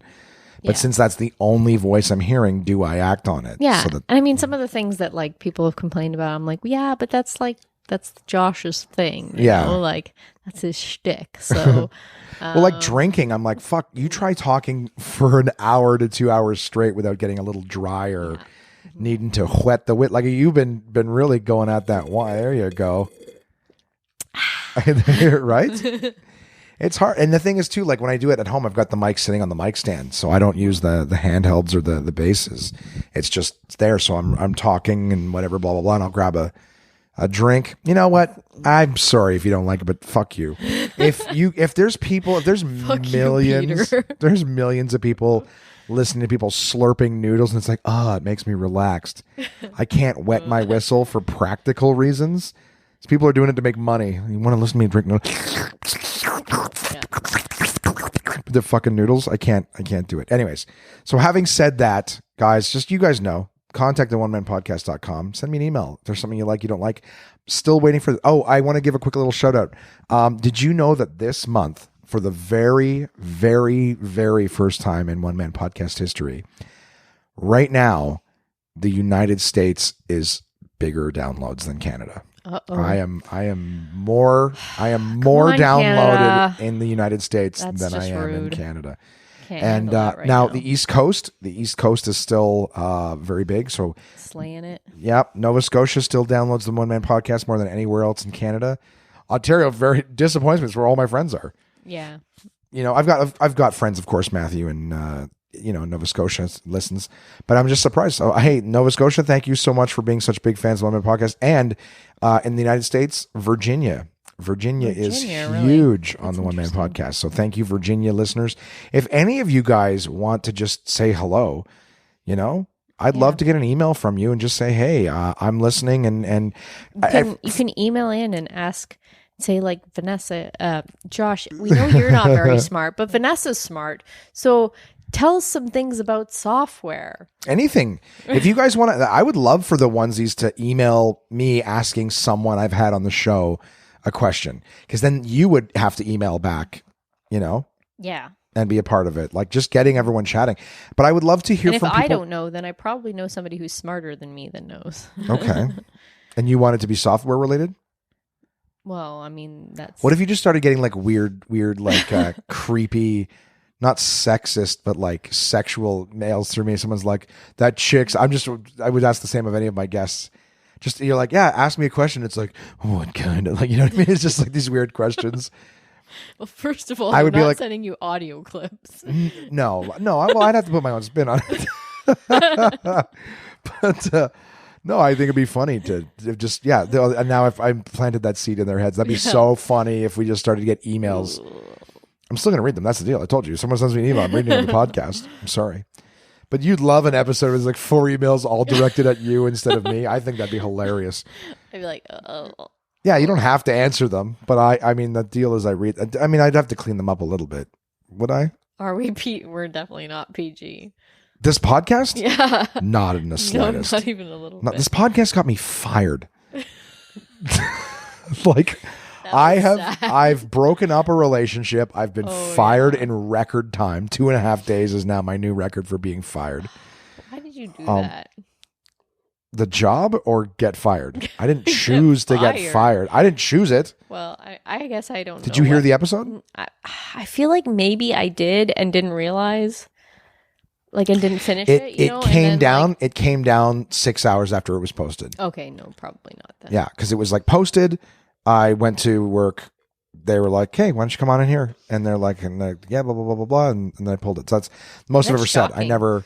Yeah. You And never- everyone I talk to is like, that's Can I the tell you- dumbest shit I've ever heard. It's not appropriate. I'm not going to tell you. Fuck you. You brought it up. You have to tell me now. So Just if it's about them, don't name them. That's the no, only thing. not about them. About my current. So do it. I know software companies who their top sites visited, top 5. Uh-huh. Pornhub is one of them. Okay. That's pretty cool. Yeah, that's So hold on. shocking. Software companies, their biggest visited site? No, so the employees are like the sites visited by employees over the network Yeah. is being monitored, and like they don't block any sites. Right. And top 5 sites visited is Pornhub. All 5 of the top 5 are the Pornhub? No. Like, It's top, Pornhub. is like one of the top 5 visited. Right. That does that. Yeah. I wouldn't trust a company that didn't have Pornhub as a top 5. It's funny that But that's messed Pornhub up, is their though, one of isn't it? choice Like- though. like Because there's like that- UJizz and RedTube and Yeah, I wouldn't so know. many of them. So like I just like That's find brand it loyalty interesting, like that it's one of the top 5. Like you're at work. So Like, you're what saying the you fuck are know, you doing? was this the company that you work for in the top 5 is Pornhub? I've heard this, not necessarily about my company, but I know companies where this is like that. I've heard Is that that it's in- surprising though? I think That's it's not the s- surprising. Oh, that's like not you're the at slightest. work and you're like Rubbing one browsing, out, jerking off. Well, you're browsing masturbating? Pornhub, Yeah. and we're like an open concept. Like we're not in But offices. hold on. But here's the yeah, okay, but here's my question though. And I this is not my MO, but there's a lot of things that are apparently stereotypes that I don't dig in. Is it everything through their network Pornhub or just on the actual computers? Because I can see a guy going to the bathroom on his phone on his break and rubbing one out. Yeah, no, And exactly. I can see it coming through that way. No, that's what I mean. Yeah, like on the network. So I mean, it's So- even somebody who's VPNing possibly from home who doesn't realize, like, oh, I'm on the network Right. because I VPN'd And you in. definitely deserve to rub one out at home. If you're in front of a computer, here's the thing. I can't be in front of my laptop for more than 5 Yeah, minutes. but come on, you don't realize that you're on your like company network and they're like monitoring, like they know who you are. Has it changed anything? No, but Well, it there you go. could. There you go. But I mean, like, yeah, like that's some balls. Okay, to like so- be like, I'm gonna go like on my company Yeah, but network. you know how many times I'm on my own computer? I don't give a fuck whose network I'm on. I mean, but I'm saying I can't be on my computer for more than like 10 minutes before some ad with tits is like, did you want to get laid and fuck? So I'm like saying that I can only stave off those thoughts for so long before I'm like, yeah, I guess we're having a break. We're gonna do a little procrastinating. Wow. Wow. But you're a girl. You don't understand what it's like to have those thoughts all the time. No, clearly I don't. That's it? That's it? You're taking the high road on this one? I've been told I'm vanilla. Have you? Yeah, because I have. Okay, so I work So in- masturbation is not a daily thing for No, you. listen to so. Okay, I work in a male-dominated field. Okay. Okay. So like all of the people that I hang out with daily are all men, Okay. and so like I would much prefer that they just believe that That you're vanilla? I'm vanilla because it's too complicated like to go there. And I just don't want Oh, like that I'm daily. swirling my Merlot and I can't wait to delve deeper into what you're saying. I just can't be bothered to like go So do down they that road. do they because it talk just- about their shit? Oh yeah. And you're like, no. So they think you're vanilla. You've been Yeah. told you're vanilla for that reason, but you're not. Well, I mean, whatever, but yeah. What do you mean, whatever? I mean, whatever. We're gonna maintain this vanilla facade. Oh, that's boring. They don't listen to this podcast. So I'm saying that. okay, I'm- okay. it's easier to just like pretend you're naive and you don't. okay, know, I than to, fully like, understand, entertain yeah. the bullshit. I fully understand that. I because fully then support they think that. you differently, and then they look at you differently, and Well, then it and then becomes- things can get inappropriate real quick Yeah. too with conversation and stuff. But yeah, I'm not Harvey Weinstein, so you don't work for me. I'm not promising you. And I mean, movie these are my deals. friends, but it just takes one wrong person listening to the conversation and being like, "Oh, that's a weird conversation," Well, it's- and then you getting shit about it. Yeah, well, and Right, so I I'd just find out rather- one way, yeah, but yeah, couldn't do it. The pop filters on the fucking mics do a good job of blocking it. So okay, let me ask this, and I don't ask any of this to be inappropriate, but people, this is the shit people want to know. Do you use assistants when you go into this? That sounds wrong. I'm looking for visual assistants when going down into your personal care time. You were giving me the funniest look right now. Fucking Jim Carrey eyebrow raised. Fucking. Do you watch porn? Is what I'm trying to say. When you're doing your thing, do you watch porn? Because I was going to say, do you require assistance? And I was worried you would think I meant like vibrators or something like that. And I'm like, no, visual. Like, yeah. And I'm trying to ask, do you watch porn? I've talked to girls who are like, they enjoy watching porn too because they're like, I like the sounds. I like the. No. Okay. I don't know. Your imagination still works? Yeah. Okay. Yeah. I mean, I have a young child. The times are few and far between. Okay. That's fine. Really? No. I mean, like, I don't know. You're human. I'm not trying to make you uncomfortable. I'm just saying, like, I broke my dick masturbating. I told you guys that. It's still broken. I had to go to the doctor. Did I tell that on the podcast? I had to go to my doctor and go, what the fuck is wrong with my dick? And my poor doctor had to like look at it, and I'm like, you can't just describe it. You can't we can't throw some hypotheses around here before we just got to get in there. He even like, I went down to my underwear and I'm like, all right, you reach in, and he's like, no, pull them down. I'm like, you're going to make me do all of this? I got to do. He's a doctor. He's a professional.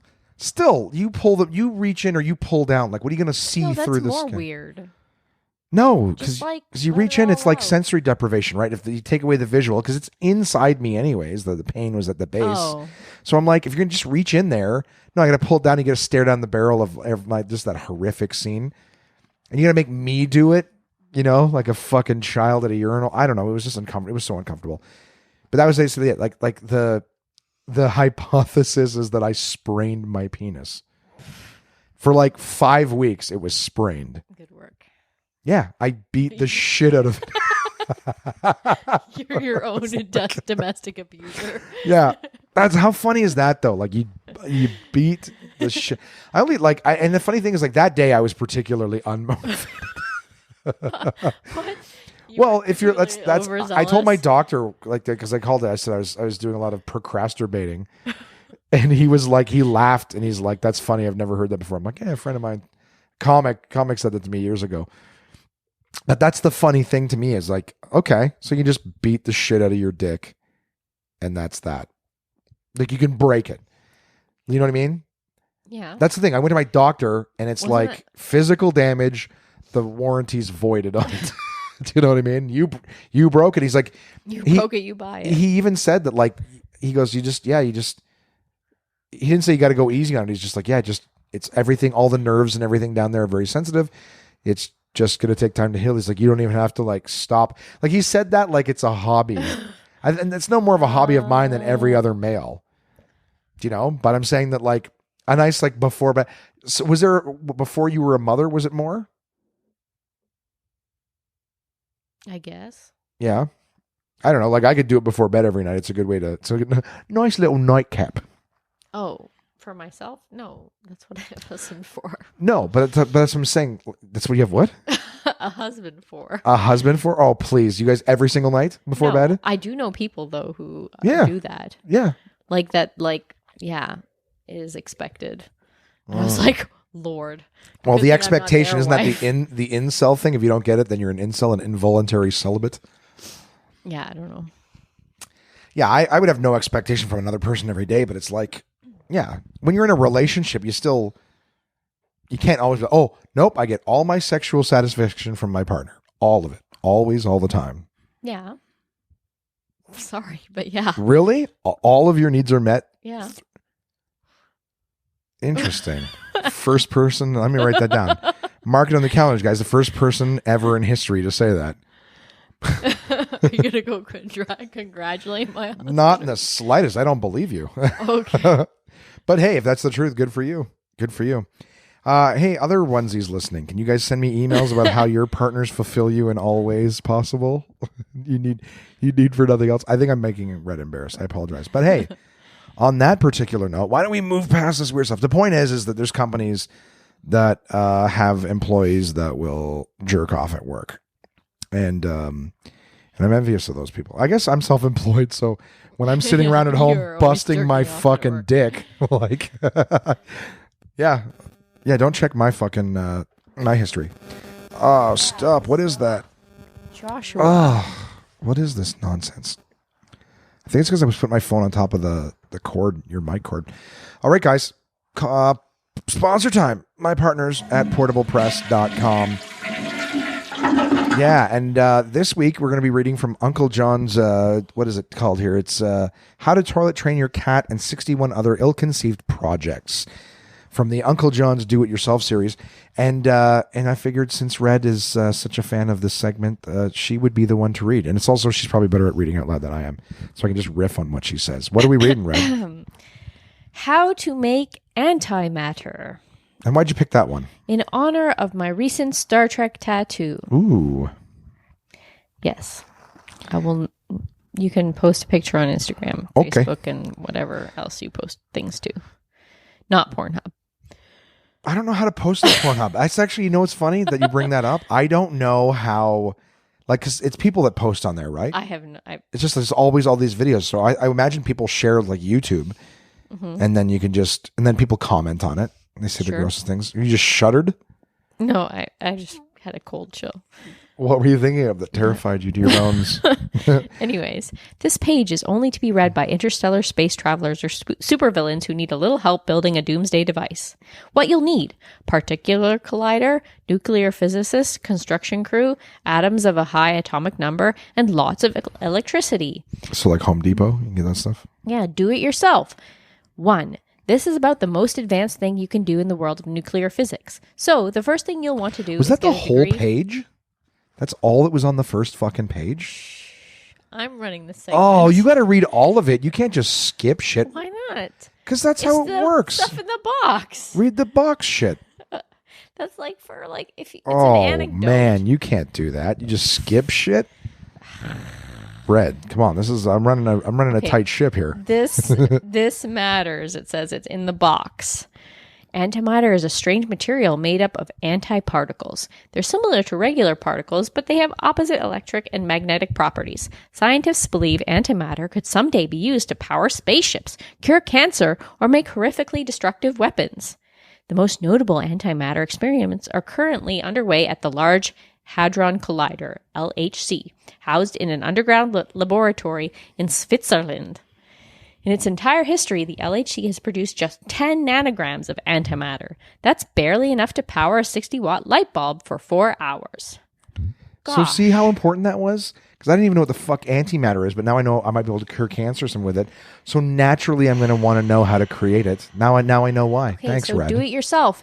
Number 1, this is about the most advanced thing you can do in the world of nuclear physics. So the first thing you'll want to do is get a degree in nuclear physics. It will, pun I'm going to give you a intended, ticket matter. for speeding right now. What the fuck is going on? I already read that part. Oh, 2, find access to a particle collider. You could put in a few calls to various world governments or contact the European Organization for Nuclear Research. The latter may be willing to part with the LHC for a mere $8 billion. so you could do call like an your buddy Ocean's 11. Trump. Yeah, you could just call it. Call in a favor with Trump. 3, can't get a particle collider.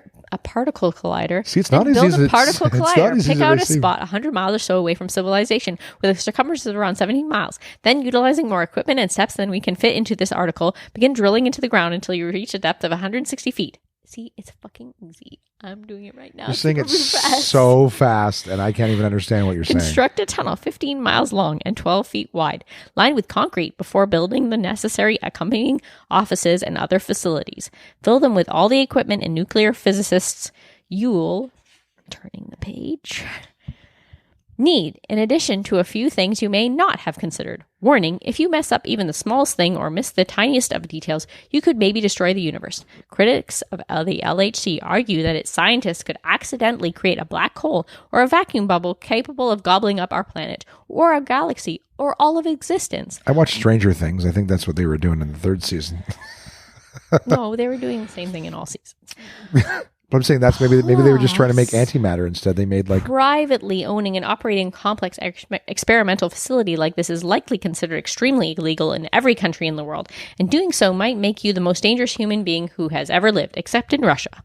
However, if you're not the sort of person who sweats the small stuff, gather all your physicists and get ready to push your collider's on button.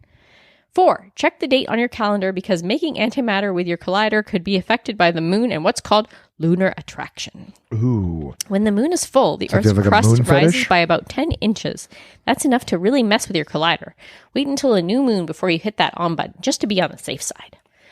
5. Construct a target comprising atoms with a large atomic number within the collider and hurl some electrons at it. The more energy you use during the process, the more antimatter you'll create. 6. Existing technology makes capturing antimatter and storing it virtually impossible. So good luck with that. Plus, if you use your collider to make antimatter and keep it running round the clock, after a year you'll wind up with around 1/1000th of a gram. That means it would take 1,000,000,000 years to create a single gram, and who knows how long to gather enough for a proper doomsday device or a trip to Alpha Centauri. According to a 1999 NASA report, whipping up a gram of antimatter would cost about $62.5 trillion. That's all of it? So good luck. Yes. Oh, another fun thing you can do with your particle accelerator. Scientists believe that the Big Bang occurred about 13.8 billion years ago. This is the theory that the universe started at an extremely hot and dense point, expanded rapidly, and then cooled, allowing the formation of everything, from subatomic particles to stars. A key tenet to the theory is that the universe is still expanding. The theory of expanding universe was first proposed in 1927 by Belgian priest/astronomer Georges Lemaitre, which Albert Einstein called the most beautiful and satisfactory explanation of creation to which I have ever listened. The LHC allows scientists to recreate the conditions that existed just after the Big Bang banged big. Wow. I saw that on Pornhub. If they were actually recreating the Big Bang itself, the resulting universe would end all life as we know it in an instant. But since you've now built your own particle collider, in theory, you can recreate the Big Bang yourself. Ta-da!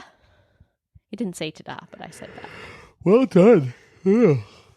That's Wow, it, did Red. That's I our put you to partners. sleep? Nope, that's our partners at portablepress.com. How to toilet train your cat. And 61 other ill-conceived projects. Well read. Well read. So you see when early on you just start reading so fast, it's like, oh, what is going on here? No, I was doing it for effect. Were you? Yes, Well, I couldn't keep up. You're reading so fast. I know. That was the That much effect you're going smarter for? than you.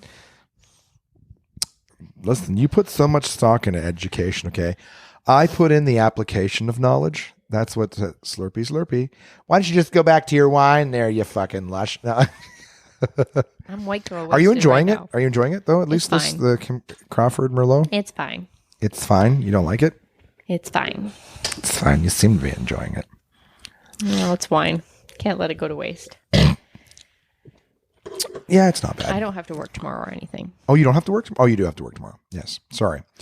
I write jokes. I don't get them. All right. Next, on Partners Absolute Comedy. Hey, who's headlining Absolute Comedy Toronto this week? Yours truly, Josh Williams, but there's great shows at Absolute Not Comedy me. all the time. Not you. You are not headlining. You are too busy being smart all over the world, watching Pornhub. I'm not funny whatsoever. Pornhub metrics. Yep. Yeah. But there's great shows at Absolute Comedy all the time. Check out absolutecomedy.ca for details. Absolute Comedy is the best live stand-up comedy from across North America with locations in Kingston, Toronto, and Ottawa, Ontario.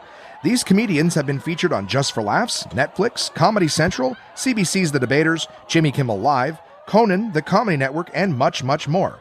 Go to absolutecomedy.ca to see this week's lineup. Planning a night out is easy with dinner and show packages available at all locations. Live comedy is a great choice if you're organizing a celebration, fundraiser, company outing, or corporate event.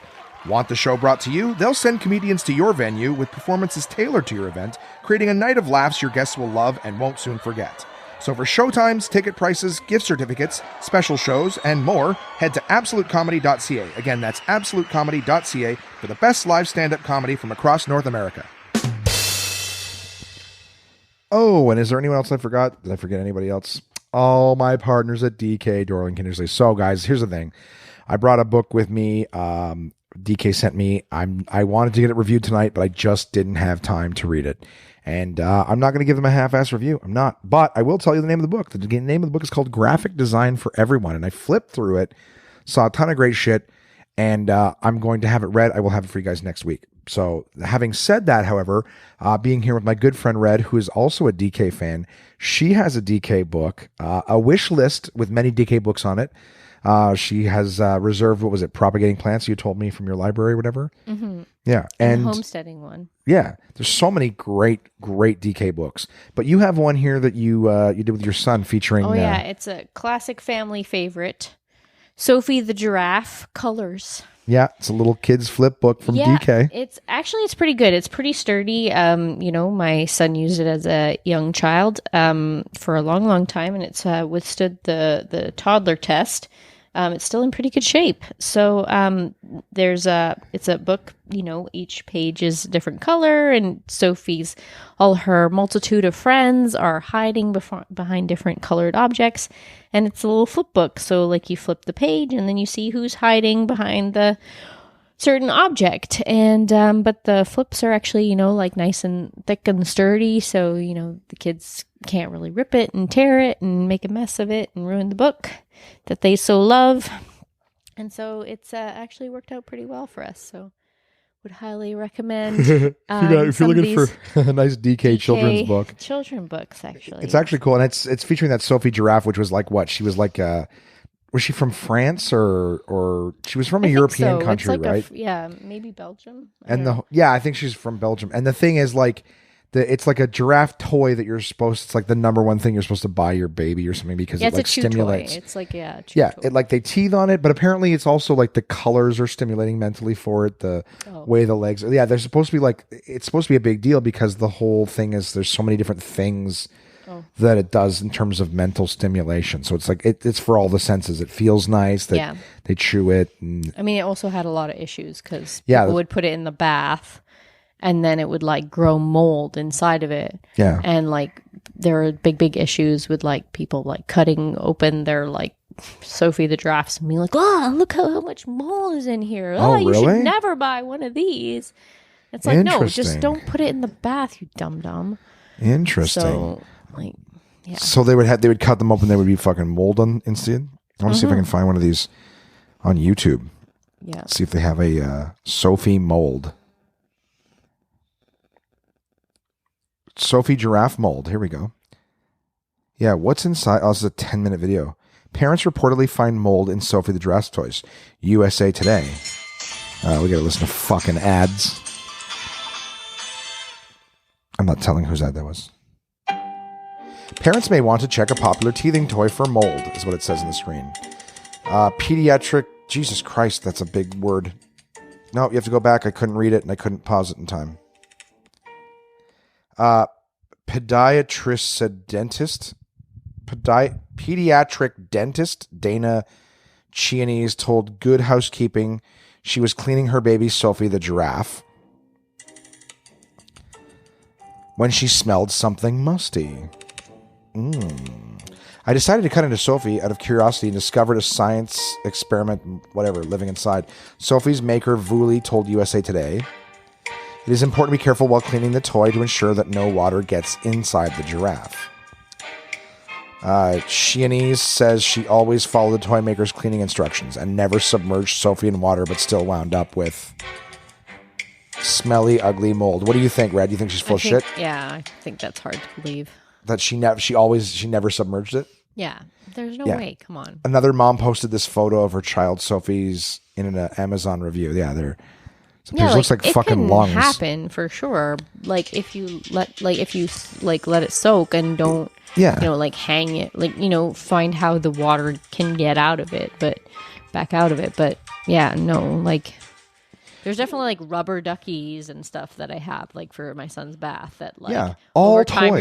you're like, okay, yeah, no, you're done. We've had ones. I think Michaela did that one time, or at least another kid that I was babysitting or something. I remember them having bath toys and they put it underwater and they went to squeeze the water out and all this black shit came out. And you're like, okay, that toy's. You're like, oh, you're out. Yeah, and it wasn't a Sophie the Giraffe. Yeah. That's the thing. Well, you keep talking about how smart you are. Everybody, I don't say it in a negative, but there's a lot of stupid people. They're like, oh, you mean if water gets in? That's what mildew is. Wetness that gets in and doesn't get to ventilate properly. Yeah, my son loves doing, we do car wash with his, little Hot Wheels die-cast cars. Yeah. Yeah, of course, if I, don't take those things out or let them dry properly, he has one that, the wheel rusted off. And it was he uses it, every other day in the bath, and... Yeah, this is just a product of time, that's what happens. So, you know, it is what it is. Yeah. So the point is the Colors book by DK featuring Sophie is fantastic. Yeah. By the way, if you take the book into the bath, it will. Yeah. Don't bring the book in the bath. Bad choice. Yeah. But and if the you book don't, itself is great. yeah, I great mean, book. for young children, you know, Six. like, What is there? 6 colors featured in there. Yeah. Blue, yellow, orange, red, green, and purple. Nice. No pink though. No. Sophie ain't about that pink. Ain't about that She's pink not life. a mean girl. She's not look a at mean you girl. go. She's not a mean girl. She does not wear pink on Wednesdays. So yeah, that's it. That's the partners, guys. Check out dk.com. Like I said, I'll do the graphic design for everyone next week. Coming up this week, yours truly's headlining in Toronto. If you want to come check out a show, go to absolutecomedy.ca, click on the Toronto Club, and get your tickets. I would love to have you guys out to a show. I will be going to St. Catharines / Niagara Falls on Wednesday. I'll be hanging out with One Man Podcast listener Cameron. Looking forward to that. I was going to see him while I was here in London, but he doesn't live here anymore. So I'm making a separate trip for that. Yeah. What do we got going on, Red? We're going to play a game or something after this here podcast. Yeah, hopefully. Yeah. And that's that. So thank you so much for doing this, guys. I hope you have a great week. This one was a little bit of a long one, but I hope it was entertaining. Thank you, Red, for having me be hosting this podcast with me. Oh, no problem. It's too bad my son went to bed. You know, he's so entertaining. Oh, he was crazy. He was fun. He's saying my name and running around the house, quoting his favorite TV shows and all that fun stuff. No, he's so funny. No, he's so funny. So for those of you his new favorite TV show is Blaze and the Monster Machines, which is like a monster truck show. And I don't know what the people, like, they must be people that are younger than us, because people who are younger than us don't understand the reference. Oh, really? But who created the show, because like it's like, so this monster machine, it can like employ this like super fast mode where it goes super fast. And it says like, if you want Blaze to go like super fast, then say, let's blaze. And I'm like, ooh, I'm not sure how I feel about it. So my son is like running around all places, everywhere we go, going, let's blaze. And I'm sure there are lots of people looking at me and like, what are you saying around your child? Yeah, yo, let's blaze, yo. Yeah. I'm like, yo, the kids watching the TV, let's blaze. Show, like, oh yeah. I think a lot of people are getting that. And it's funny. I as a comic, I like that. I like when people look at you sideways and go, what the fuck? And you're like, man, I guess that's a mystery that's confusing to you. I know what it's coming from. But he loves it, so whatever. And you know what? I'm not really that concerned. The show is actually great. It's fantastic. It teaches him about like physics and stuff, and he actually like retains the information. He's 2.5 years old, and he's like, yeah, force. I know about force. I'm like, what? Oh, really? Excuse you? The show's teaching him? So, yeah. Well, that's amazing. So there you go. There's a TV show recommendation for the week from Red. It's on Amazon Prime. Oh, I don't have Amazon Prime. Yeah. Is that the only place it is? Yeah, or like you could YouTube it. Right. Well, yeah, everything if you want to reference, but so it's called Blaze and the Monster Machines. Mm-hmm. Yeah, it's a good one. Groovy. Yeah. Whereas like, other ones like, all the kids love like Paw Patrol and stuff, but the later seasons get a little ridiculous. And because they're like, oh yeah, Paw Patrol now has like a freaking flying yacht, and you're like, what? What is it, like Power Rangers, where they're like, they're Mighty Morphin Power Rangers, and they're like Neo Rangers, and I'm just Space like, Rangers, what? Ninja Power Rangers. No, exactly. That's it just exactly, keeps switching and morphing. Ridiculous. So, and, at least this like Monster Machines thing, he's like learning like these scientific, and the show like gets him to repeat the like pieces of the machine and whatever. So he's like learning these complex words that he has no business knowing. That's amazing. Good on him. Yeah. So good on the young man. Yeah. Well, thank you again. Thanks for doing this podcast with me. It's always fun. I'm disappointed. I mean, I only get to see you like once a year, but I'm glad that we get to see each other. It's more. It's more than we were seeing each other before the podcast started. So, as much as this podcast may be boring and go nowhere sometimes, it has brought me closer to some of my friends that I haven't seen in a long time. Yeah, well, I've always tried to be as supportive of you in your career because, I know it's, important to pursue what you're passionate about. If you're passionate about something, I truly believe you will make it work. And so, like, not you, but any not necessarily just you, but any person. And, I think, people are like, oh, like you like history. What's that going to get you? Well, like if you're creative and you like, that's your passion, you figure it out. Like, fuck, even podcasts. You'd have a history podcast. Like content and entertainment takes many forms like I think now. if you have a passion for something, that you're going to figure out a way to make it work.